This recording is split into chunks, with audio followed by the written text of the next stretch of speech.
So finally we are gone live. Sorry, I'm a couple of minutes late. A long day at work, but I'm not going to talk about that now. I'm very excited to invite my guest today, Radhika Chopra, and I've already given you all an introduction about her, but predominantly she's a seeker. She's been from ever since I've known her for I think over a decade. Very, very well-read person, and she takes keen interest in astrology, and she's been a student, a teacher for numerology and so many other these esoteric subjects that we don't largely find teachers for. So without much ado, I will bring in my guest in our live session, and thank you everyone who have joined in and stayed with me and waited for me to join in. And won't be too long. Radhika should be live any moment.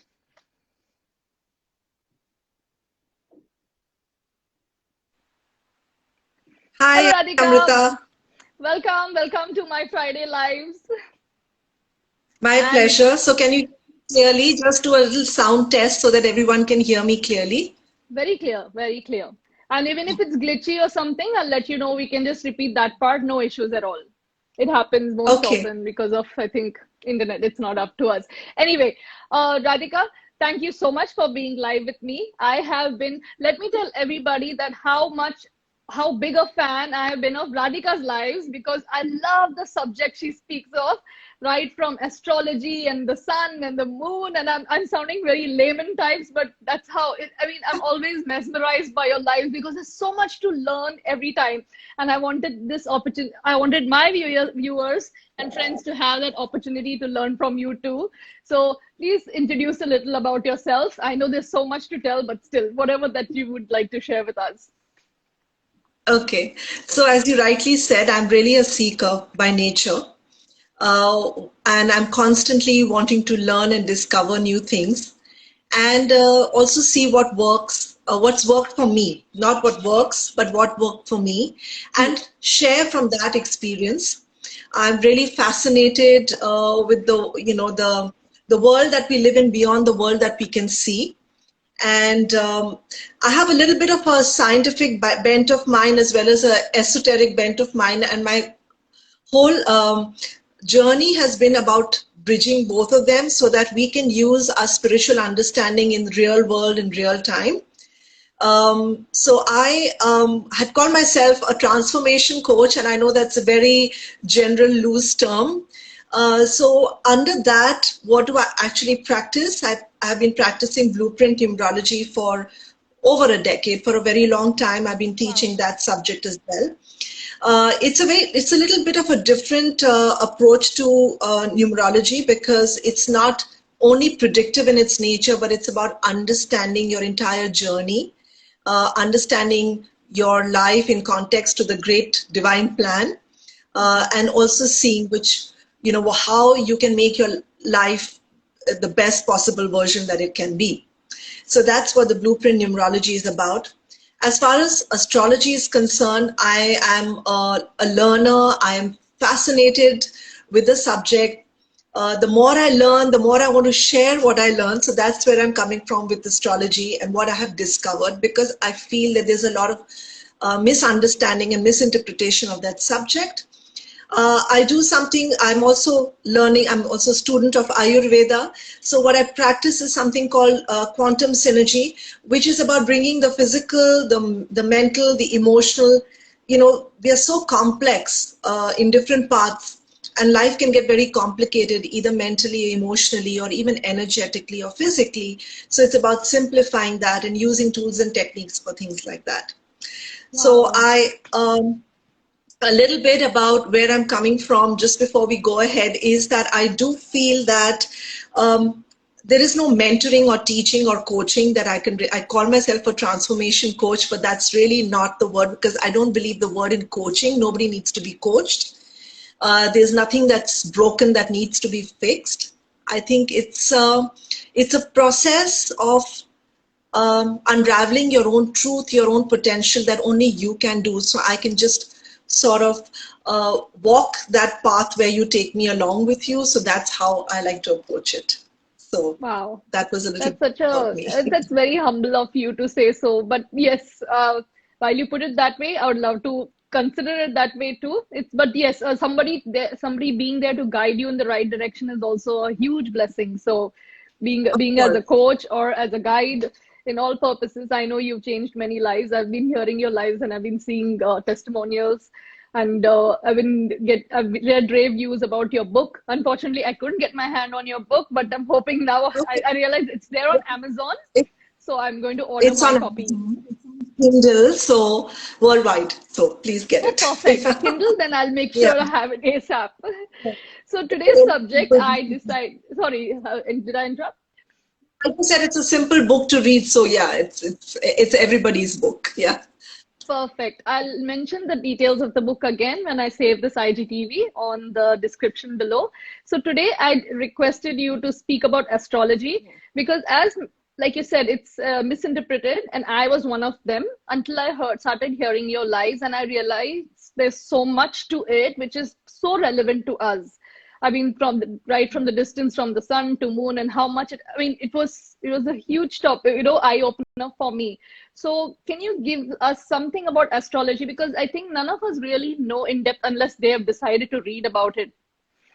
So, please share So there are many anything. Just systems. consider us all beginners because none of us know anything. Just assume that. I'll speak for myself. I'm to a beginner. Yeah, so from a beginner to a beginner. So, astrology, there is the Western system of astrology, and then there is the Vedic system of astrology. I've been very fascinated with the Vedic system of astrology because I'm sure both are just slightly different approaches, but the calculations can be very different. So coming to the Vedic part of astrology, what we call the Jyotish Shastra, right? So this was very intriguing. I think I had a natural fascination with it, because I felt like, wow, the planets have a certain meaning, they have a certain significance, and they probably dictate our destiny, our fate, and whatever that is. I'd heard about it, so I decided to explore more to understand it. So, in my journey of exploring the planets, which are these heavenly bodies in the sky, I realize it's about exploring inside you. It's a journey inward as well. As we look at the macrocosm outside, it's a journey within ourselves, deeper and deeper.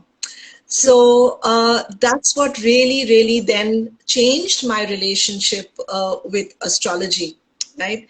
Because as I said, whether it was numerology or astrology, people think it's predictive, or rather, that's the only thing that it is about, and they have nothing that they can do.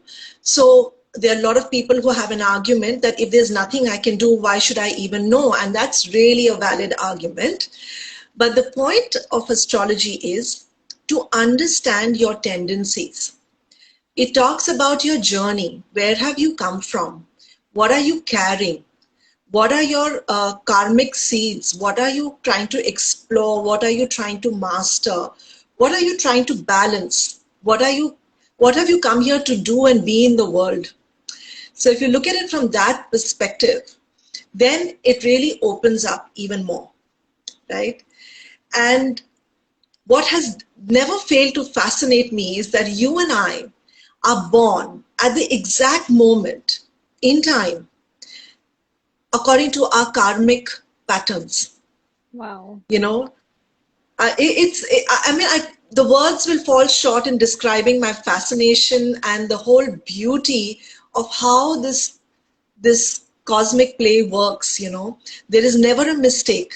You're born at that exact time, which made me feel or realize that if everything in my past, wherever that is, let's look at it as a timeline, determines when I am born, that moment, and carries the data, the potential, the pitfalls, all of that, then what I'm doing now also determines my future, Correct. right? So I look at it as an opportunity for us to just pause and start making a little correction in our day-to-day living.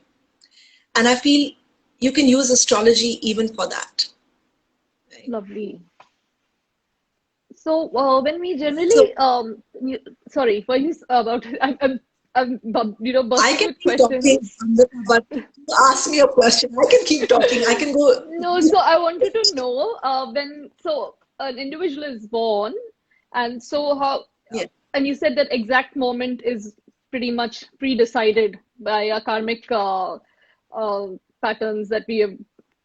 I'm falling short of words today, but yeah, what I mean is due to karma. But once you're born, how do you fulfill that karma? What is like, how do you look at it for an individual? What next from there? So you are, it's a karma for a Right. karma. So now you have a whole life ahead, and then you have to, I mean, repay for, or I don't know how, what word can I use for it? You are born to fulfill certain obligations, or for the lack of words. So how does that work? So, I mean, I'm sure people can look at this in many different ways, and there are many explanations, and it's a very deep subject, so there are many ways to look at it. But if you just simplify the simple way that I've understood it. So, for example, in astrology, in a typical kundli, as they call it, we have something called the Lagna kundli, the first your first chart. It's called actually a D1 or a Varga chart, which is your Lagna chart. And in that, there are 12 houses. The houses is not actually a accurate word. The bhava is the word. 12 bhavas. Bhava really means mood. Hmm. Okay. So one of my teachers once said, it depends on the mood of God at that time, the cosmic mother and the cosmic father, the union of the cosmic mother and their mood about Hmm. these things. So the 12 houses actually encompass all areas of your life. For example, the first house is you as your personality, okay, Hmm. the first bhava. So it describes your personal appearance. It's also your entry into this world because you enter at your ascendant, as it's called. So, supposing a child is born right now, when you look into the eastern sky, the constellation you will see, the rising constellation in the east, becomes the fixed lagna for the child. So that becomes the Okay. child's ascendant. Okay. So the first house is really about your personality, generally speaking. The second house, so the I am is the first house. I am Okay. here. I have now entered the world. I am here. This is me. This is my Hmm. physical appearance. Your second house is your I think I lost you for a second. So your second house is your resources. It's the money. It's your family and you're born into. So they are your resource initially, isn't it? Yes. Then, of course, money becomes the resource. Even in astrology, you look at the first house is the head and the second house is the mouth, for example. So it even goes by body parts, right? Oh. So your speech is your second house, right? Then your third house is your neck and all this area of your body. But the third house is, your younger sibling, and then it is your courage in life, your ability to face and go about the will and the grit you have to go through life's challenges, generally speaking. Your fourth house is your womb. It's your connection to your mother. One of my teachers said, it's your womb and your tomb, because that's the only place you will find peace. And life is between that, right? So Correct. your fourth house is your house of peace. It's your home. It denotes all these things. Now, the fifth house is your children or your creative potential, and children are your creative potential. So that's your fifth house. Your sixth house is, your struggles, your fights, your enemies, Rog, Rin, and Shatru, as they call it. The sixth house. Disease, right? Okay. Yeah, and your enemies, right? The seventh house is the world outside. It even is the house of your marriage or your spouse, so they look at the seventh house, but it's the world outside, because if I am here in one, right opposite me becomes the seven. So who I am not is the world outside me or my spouse. Okay. Then the eighth house is the house of death. It is also the house of transformation. What will you die to, right? It doesn't have to literally mean death, although it can physically mean, but it's really about endings and transformation. It's also inheritance. It's what is your hidden wealth. And so people who are into occult and astrology or anything will have, a sort of a alive eighth house because it likes to dwell deep. Okay, so that is, and also for the physical body, it's the genitals and things like that, right? So it's all the underground things, the hidden things. The ninth house is your father, what you're coming into this world with, your guru, right? So the blessings of the past are in your ninth house, and your luck factor, your guru factor is there. The 10th house is your karma, your work, what you will work at, and also the karma you will fulfill. So that's a really important house to look at for people. 11th house is the gains that you will have, your larger circle of friends, and also the gains, the fruition of all the efforts you put in. The 12th house is the house of rest. It's the bed. It's also the house of expenditure, of hospitals, of retreat, of rest. Wow, so specific. So and so you see that your life is about everything, isn't it? It encompasses all these things. And if you come into this world, you will experience all of it at some point, isn't it? Absolutely. So when we look at these houses and we look at the planets in it, it starts giving us an idea as to what is it that we have not understood completely. What is it that we are struggling with, right? So in Vedic astrology, they look at the moon as very important because the moon is the mind, right? Okay. So how the moon is, where it's placed, the nakshatra it's placed in, the rashi it's placed in. So all these things start shaping the psychological makeup of each individual so uniquely and so differently. Right? That's how deep it Lovely, is. my God. I mean, when you went, I literally it encapsulated almost not almost rather everything of our lives. I'm sure there's more details to it for each house, but it's so interesting that we all have 12 houses. So if what I'm understanding from here is if we're having a difficult moment in our life, it's usually to do one of these houses are in some sort of a disturbance, correct? Or it could be even the planet and the houses. So, sometimes we are going through something because our mind has made it up, like we psychologically set ourselves up for it. We've gone against ourselves. Sometimes it is even past karma. Sometimes it is something we have to endure. These are what they call the drid karmas, the fixed ones.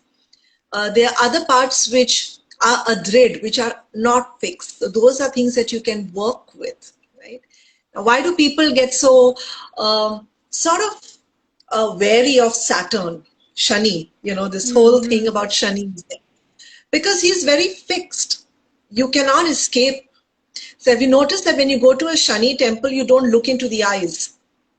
You always have a downward gaze.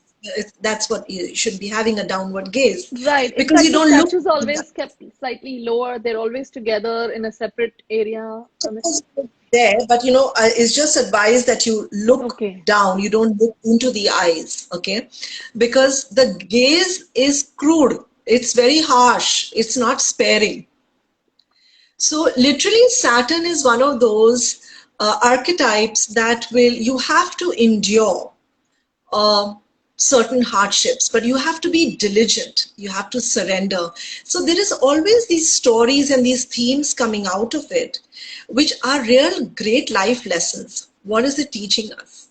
What is it telling us to do? Because Saturn is a planet that brings down ego. So, if you know the story, the mythology of Saturn and Sun, if people explore that, they will understand what I'm saying. So it's really about bringing down the ego, which is really important. That's why it's very practical and realistic, right? So I think it's good to see your chart from the perspective of, okay, what is it and that's what I did in numerology with people. They used to come to me, what is my lucky color? And I said, you know what, let's keep that aside for a moment. Let's understand that how do you make your life auspicious, rather than making an object auspicious, right? So that is an endeavor. And of course, Having said that, Amrita, there are certain tendencies in us which are innate, which may be managed, but may not be able to change. And that's where the self-acceptance needs to come in. Oh, I have this tendency, right? So once you can embrace that side of you without judging it, without needing to be perfect, because there is no such thing as a perfect life, and there's no such thing as a perfect you either, right? You can't feel the same thing every day, all the time. So it's about embracing these different facets about your personality. So how much can one change, given that, of course, you are born at a certain time and you are come with a certain amount of luck and your hardships that is expected. But I have noticed people's lives have actually changed, or is it just timing that they met an astrologer, they got the right advice, or can things change around? Hello, Things can you're gonna help change me. when they're Sorry. meant to change. Things can change when they're meant to change as well. So there is this one understanding that the advice will come to you when it is your moment for it to come to you, you know. So that's like the broad understanding of it. But can things change? Of course, like we can change at so many levels. I think in our thinking, in the way we live our life. I'm sure everybody who's viewing this or will view it, at least in India, would have heard of remedies. People do remedies, for Yeah. example, right? Um, and there are people who follow remedies, there are people who don't follow remedies. But even that aspect comes into play into astrology. So I think a combination of all these things together is what enhances your life, which helps you. If nothing else, you are able to have the strength and the courage to endure what you have to endure, accept what you cannot change, and also be able to rise above those things that you can change, bring that understanding. I'll give you an example, and I'll give you an example uh, of uh, of myself here. I'll just be out with it. So my moon placement is such that it shows that I can be very connected to collective consciousness, which means I'm tapping into not only my emotions and feelings, but I generally have a very porous or a very open energy field, which is a great, it was very helpful to me because I need to understand that I need filters. I don't need to pick up on what everybody is feeling and tap into that and leak my mental energy and emotional energy out. Also, the tendency to sometimes think negative or get anxious or overthink. Now, these are my tendencies. So then I need to be aware of it. And I need to manage it, especially when certain transits become difficult, right? So I know when certain transits are becoming difficult, I know that I will be a little bit more disturbed than usual with my environment. So what do I need to do? I need to unplug from that environment. I need to consciously bring my mind to, say, just relaxing with music, watching television, not watching news, perhaps retracting from the world, conversations with people that can disturb me. So there are these little things one can do, But this is brilliant. I mean, the Um, fact that you know so much about yourself and everyone has the mhm. access if they can access a good astrologer or, even to you, they can refer to you and understand how they function, and it's not up to them to a great extent. You're born that way. So to be Yeah, aware of your pluses and your infirmities at the same time and learn to work through them is, I think, a huge gift by itself. Like when you said, absolutely. when you are draining out, when you what brings the an extra energy in you and the positivity in you, and then you can Yeah, harness it in a better way. So absolutely.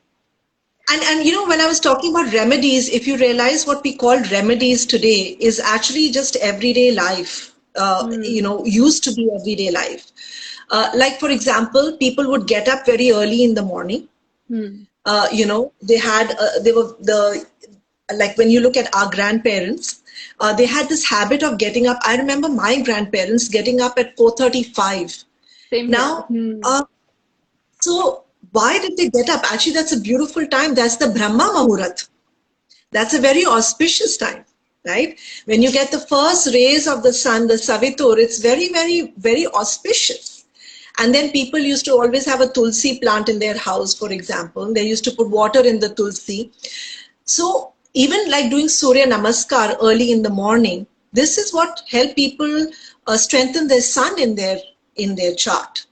Now, to understand when you're strengthening the sun in your chart, what are you doing? And I remember we had a conversation about this, that while these heavenly bodies are outside, how are they influencing us? They're part of us inside as well. The sun is inside me. Saturn is inside me. Mars is inside me. So all these planets are part of myself, right? So when you do that, you're strengthening the sun. When you're strengthening the sun, what are you doing? You're increasing your confidence. You're increasing your body's energy. You're increasing your body's physical vigor. But now people get up late, right? I'll give you another example of what we do now, which is the opposite of what we should be doing. For example, in Vedic astrology, they say all your electronics and your media, especially the social media, electronics and all, are to do with Rahu. And imagine how much time we are spending with Rahu. Okay. Now, This is when you not say Rahu, sorry, I had to interrupt. How is okay. Rahu depicted? So Okay, so we have our planets. We in Vedic astrology, you take the sun, the moon, Mercury, Venus.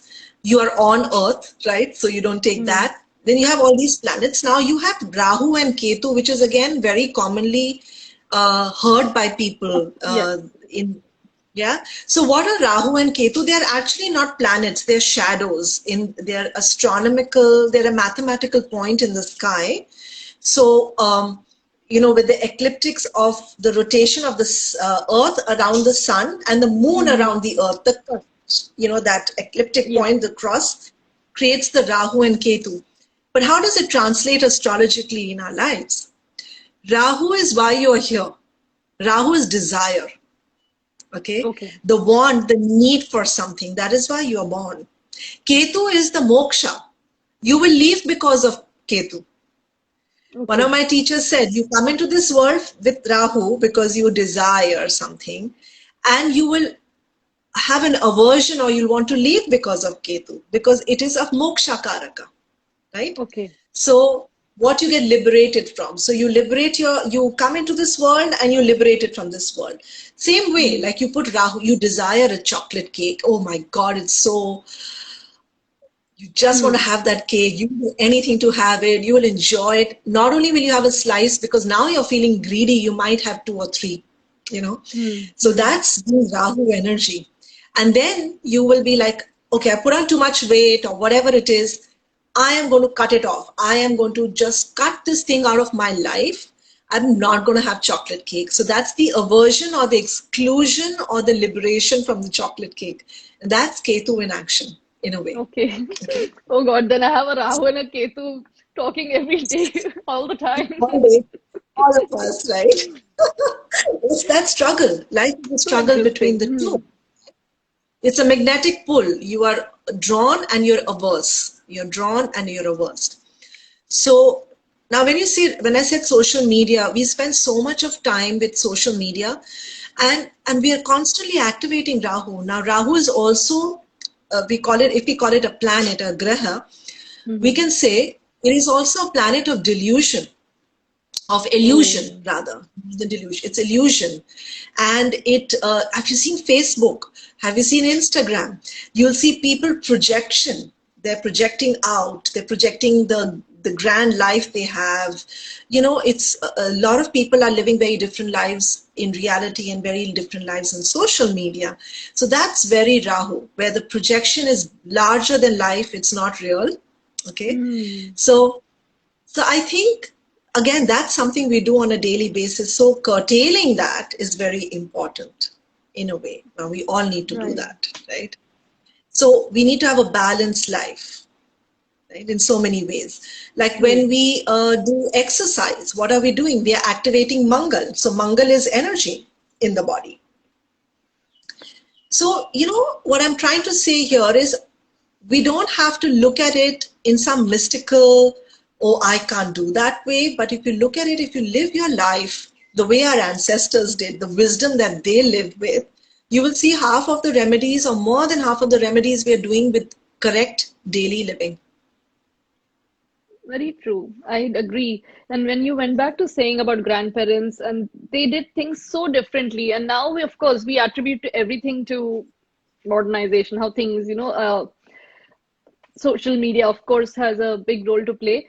Sorry, before I forget, I wanted to ask you this. I have seen one of your lives, and we were talking about murats. And I really Yeah. didn't know Muhurats was such a huge aspect in our lives.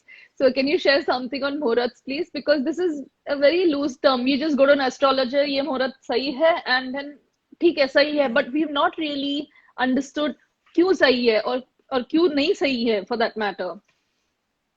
Right. Okay, so the Muhurat conversation I think you heard was my interview with my teacher, Yes. Mr. William Lawrence.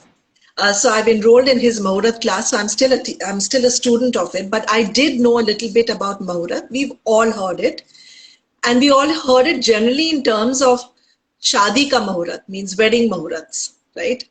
And that's how we've heard Muhurat. What is the Muhurat for this? Means the right time for it. When is your environment conducive for a certain activity? Basically, that's what we are looking at.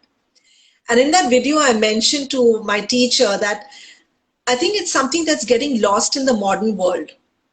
We are not looking at what is conducive according to the environment. We are looking at what is convenient for me, what's convenient. So we're kind of losing how, and why being conducive to your environment is important is because, when it's snowing, you need to know that the environment is cold, and so you need to wear something warm, and you need to eat accordingly, and you need to protect yourself accordingly. And you need to engage in activities in accordance to your environment. So I think oversimplifying it, that's what Muhurat was for me. And what I've learned and what I'm in the process of learning is the day you were born was a certain Muhurat. You must have heard of the word Panchang. Yes. The 5 limbs. A lot of people look at the Panchang of the day, right? So they see what is the day, the var, the tithi, the karna, the yoga, and all these things are taken into account. And of course, that's very advanced system of, for me, it's advanced astrology. But if you really look at it, if you look at the day, we have something called Rahu Kaalam. I don't know whether you've heard of Yes, Rahu heard, Kaalam. of course. I've never known what it meant though, but I've always heard these words. So, yeah. So Rahu Kaalam is considered, my teacher says, especially now in different parts of country, they pay more attention to that. Like for example, in Tamil Nadu, they look at Rahu Kaalam as an inauspicious time. They don't really do much on or initiate much at Rahu Kaalam. So when I was studying about Rahu Kaalam, I got to know why somebody shared why they think Rahu Kaalam is not auspicious. The rays of the sun, so there is the ultraviolet and the rays, that comes through, which is harmful for a body and things like that. So the environment is such that it is not conducive for us to do anything auspicious at that time. Okay. But Rahu Kaalam is a very good time to pray to Ugra Devs. Like you can devtas, like you can do Devi Puja or something like that. Durga. Okay. She is a Ugra Devi, right? Okay. So there are many such little things. One of the interesting things I loved in the live that you all discussed is when Mr. Lawrence, he mentioned that when you bring something in at an auspicious time at home, that has such an effect in your, in terms of prosperity and a lot of other good things to come. But if you bring the same thing at a time, probably in a Rahu Kaalam, and it'll have a very different effect at home. And I love the fact I picked on those 2 things that he said. That was one, and the other one was when you buy or when you buy something for your house on Akshay Tritiya and Vijayadashmi. And that all 24 hours are auspicious, so you don't have to look at the clock. Ever since I'm so scared to shop, Radhika, because I'm like, oh, is it Rahu Kaalam? Can I buy this? But I do it anyway. Start looking at the Panchang, okay? Now, so he goes as far as saying that even if you buy, say, clothes which you're going to be wearing and having long term, and you'll realize that when you're wearing clothes that you bought in Rahu Kaalam, you will realize that you have disturbing or inauspicious, when I say inauspicious, it could be anything that's disturbing you, happen when you wear those clothes, right? So he goes as far as saying that. So if you look at it, what he's saying is, when I buy and get an object, that object is been brought, with a certain life force of its own. It is brought or bought during a time which is conducive, right? It carries the energy of that time. Now, when I'm bringing that thing with the energy of that time, it's going to emit the energy of that time as long as it's with me. So you always want to bring in things which are, especially when you're buying electronics and you want your electronics to last. A lot of people say, my electronics seem to not last. One is you have to check the way your Rahu is behaving, because electronics get spoiled. And also because you may have bought it at an inauspicious time. One of the other things which I learned, which I found so interesting, I'm sure you and the viewers have heard this, say there is a death. You'll hear about somebody's death, and what they do is they do a puja in some parts of India where it's a special puja because it's between certain nakshatras. If that death happened, they say that within a certain period of time, it will take other people along in the family. I heard this, yes. Okay. So they do a certain puja. So that is, I think if I'm not mistaken, it is, which nakshatra? I'll see, it's slipping my mind. I know Dhanishta and Sadbisha, these nakshatras are the ones that hold belt that people do these pujas for. But one of the things he shared is every day we have something called Gulika Kaalam. Now we hear of Rahu Kaalam, but in Kerala they talk about Gulika.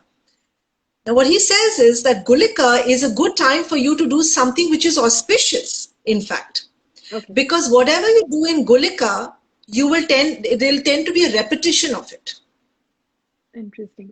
Okay, so you can deposit large sums of money in the bank, you can do a prayer, you can do auspicious things. It's good to do good things like, which you would want to be repeated, but don't do something that is inauspicious because that gets repeated. So right. He said, according to the text, like even cremations should not happen at the Gulika. So you should not take a body from home to the cremation ground during Gulika, because that's what you keep doing. You'll do it a couple of times, right? So I think these are very simple things to know and follow because they are such a strong impact on our lives if we just are aware of it. And ones who are not aware, my God, like I wasn't aware, but of course I always left it on my parents. They always, referred to an astrologer or someone like a pandit who's well learned in this area. And I think that's something that we are forgetting to do. If your parents did it, I feel that, okay, that's not something I want to lose. I want to definitely, because I like to know about it. Like, for example, when you talk about even marriage, right? Marriage is such a long-term and an auspicious occasion because it's joining of two lives and you're going to have a life together. So that's why the marriage Muhurat is so important. And so for example, he said when Jupiter goes combust or it is fallen, that is means Jupiter is in Capricorn, and the last year it was in Capricorn pretty much throughout. That's where Jupiter gets dilapidated. It's actually not a good time to have marriages. Okay. So you see these whole chunks of months where Jupiter is either combust or it is dilapidated. A lot of people do not advise marriage at that time because Jupiter is, one of the significators of auspicious occasions. Yeah. One of the things I wanted to ask you, which I learned from you when you've been discussing subjects, I used to think astrology is only to do with people, but I've also noticed when you've been sharing, astrological charts can be seen for countries and even the situation worldwide for that matter, which I'm sure we are having a very disturbing chart around this time. But Yeah. what do you see coming now from the things, Okay. from the charts that you're seeing? I mean, we all know what has happened already, and what can we expect in the near future? Okay, so I discussed this yesterday with somebody asked me this question, and I said to her that mundane astrology is something that very few people actually can master. It's very different from individual charts because now you're looking at the entire world, so the expertise is very different. I have been very fortunate to hear and come across people who are really masters of mundane astrology. I can share with you what I've heard them say. So none of this is my own finding and study, but I can share with you what they have to say generally.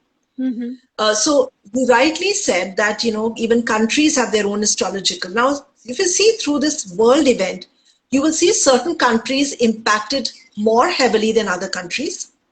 And you will see certain countries impacted more heavily at certain times, maybe after certain eclipse or something like that, or certain conjunctions. So yes, like when I used to do numerology, I used to plot charts. So I used to see India's chart. I even saw Pakistan's chart. It was very fascinating for me because why is it such a unstable and destabilizes itself periodically?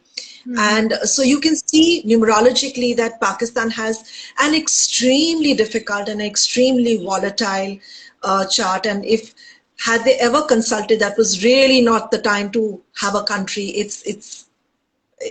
Oh, It's awful. Yeah, just it's very, very sad. Yeah. just choice So of timing made all the difference for them for now, very eternity, good. Yeah, technically. numerologically speaking. Yeah, so it didn't. So and also, so if you look at India, India apparently has a Taurus Lagna. So we had a very difficult conjunction in the month of February. Mars and Rahu came together in our ascendant. So that creates a planetary war on the entire nation. So it creates a lot of strife, a lot of pain, a lot of struggle. Um, India's cases started or deaths started to go high when Jupiter entered Aquarius. So, they said one of Mr. William Lawrence, I asked him this, and he said, because Jupiter is eighth from India's moon. So, whatever goes eighth, remember I said the eighth Yeah, house is death, death. right? Yes. So, and Jupiter is to do with Jiva, life. So, that goes into the house of death.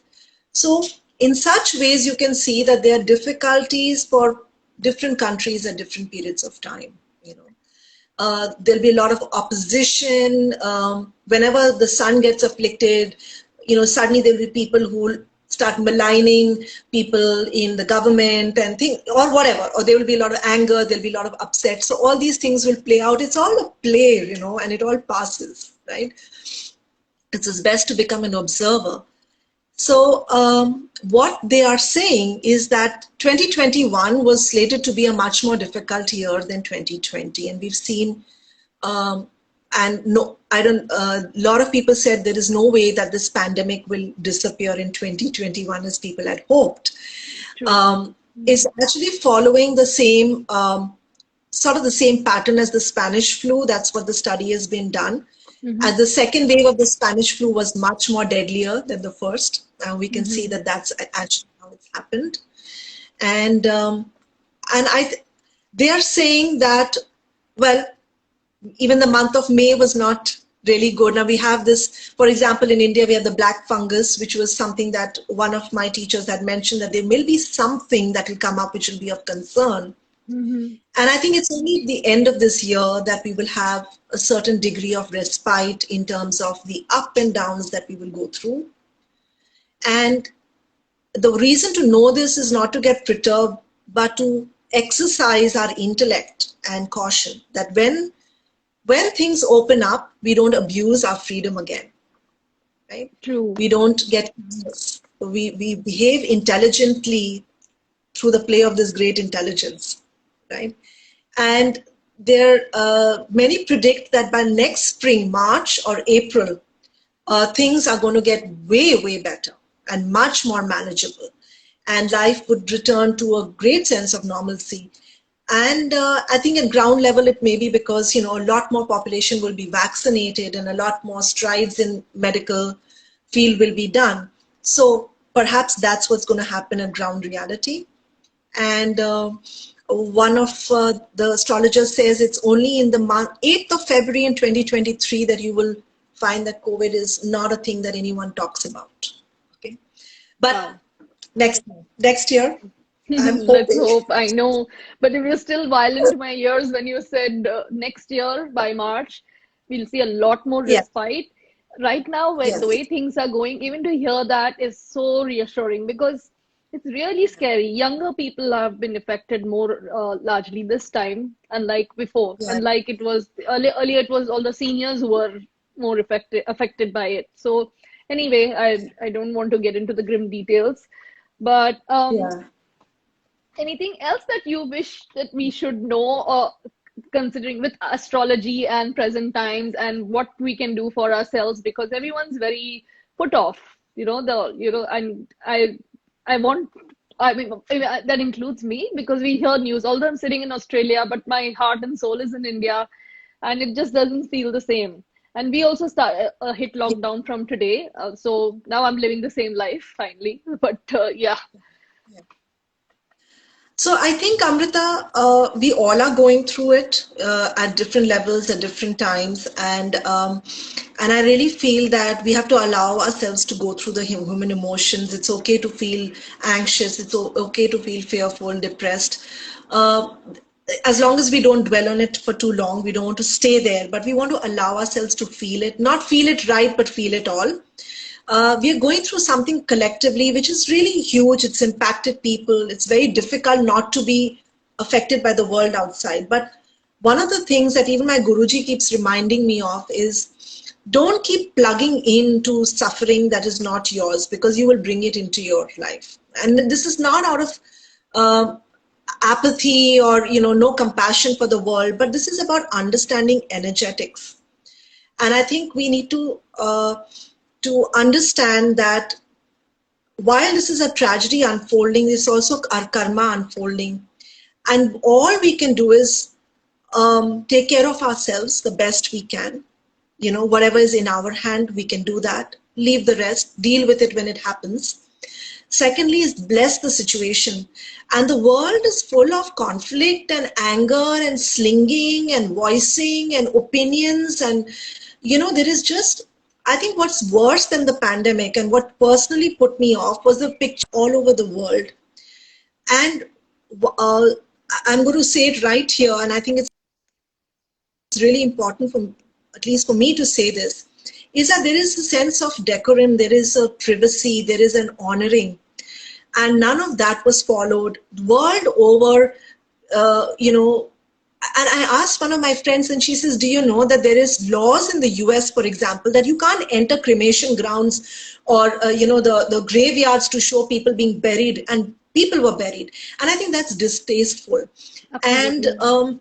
there is distasteful viewership, there's distasteful opinions and anger and conflict in this world, which is something that you realize that the virus is not really the problem. The virus is the fallout of what was our internal problem. I think we were on a path of such conflict and such inflicting of suffering on each other that it played out in this way. So yes, I feel we have to just manage our personal energies the best we can, do what we can for ourselves, allow ourselves to feel all the emotions, be human, have some empathy for yourself as well, reach out to people, cry it out. You don't have to, I mean, when I'm very anxious, I don't need to be told, oh, don't be anxious, you have to feel good. But you need someone to just help you through that path, get out of it onto the other side, and remind yourself that energetically we have to become the observer and the witness to the world's events rather than become the part of the suffering, because it's a morphogenetic field. Like I was just talking to my friend before I got onto this call, and she says, certain countries are opening up, okay, and it's like they've overcome it, and we both were saying, I hope they do overcome it, because that becomes a reference point for the world.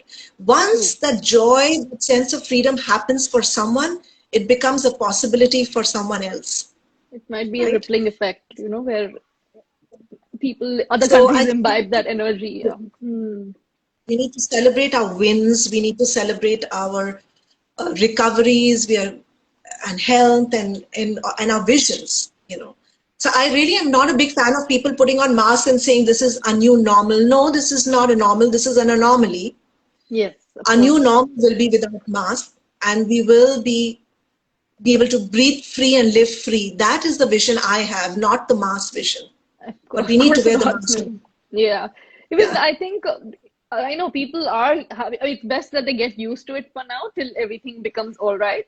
But absolutely. I think everybody's just looking for, I think as much as everyone hates the pandemic and we lost so much, like that is beyond measure. People have lost lives, they've lost loved ones, and that kept aside. I mean, I'm not taking that away from anyone. This also brought us together as a world, I mean, at one point in time, nobody could care enough what country we are talking about, but the whole world was fighting Absolutely. against the same cause. I think that's the only very first time it's happened, at least in this era. I mean, and at Hmm. the same time, so that should remind us of, I mean, I think we should learn something from that experience about humanity, empathy, understanding. True. And we all are humans, well, with whatever color, race, cultural background, wherever we come from. And sorry about that. So yes, I look at it that way personally, as much as I feel very sorry for the ones who have lost, and my prayers are always going to be with them. But collectively, like you said, it's a collective consciousness also that we're going through in this process. Yeah, yeah. It's been a very difficult time, and I think it's something that will definitely change a lot. It'll change certain families forever, and so I think we will have to look at how we can be a part of a solution, a part of a contribution in the future to everybody around us who's been affected. Hmm. Uh, so yeah, so that's things that True. we will look at a little later. Yeah. So, I mean, I think we ended on a very, what do you say, relevant note in the sense, yeah, there's so much as a group, as collectively for us to learn and change our perspective now. And so much I've learned from this live. I can't wait to post it and so that people can watch it further. And I can't wait to get my hands on your book ASAP. I can't wait to read about your experiences because I read the preface and I was like, wow, I can't wait to know because it's based on your personal experience. And thank you so much, Radhika, for sparing the time and giving, I mean, the kind of knowledge you shared today. I was like shocked because I said, wow, there's so much to learn. And I'm so proud of doing this live because I'm learning so much. At least it's benefiting me. I mean, so thrilled about that. Thank you So so much for having. yeah, my pleasure entirely. And for those who about believe in astrology, and I think you should believe because it's like Radhika mentioned, there is a science behind it. It's not something uh that is just on myth or anything of that sort. So if you have any queries on astrology and if you want to have your charts read, please contact Radhika. I'll be giving her details, her contact details, and even on Vedic numerology. There's so much that she does, but I will make a mention of all those details. And please contact Radhika directly. And thank you all for watching. I really appreciate it. And thank you so much, Radhika. You made my Friday. Thank you. Have a good night. Yeah. Thank you. Thank you. Bye Thank bye. you. Bye. Bye, everyone. See you.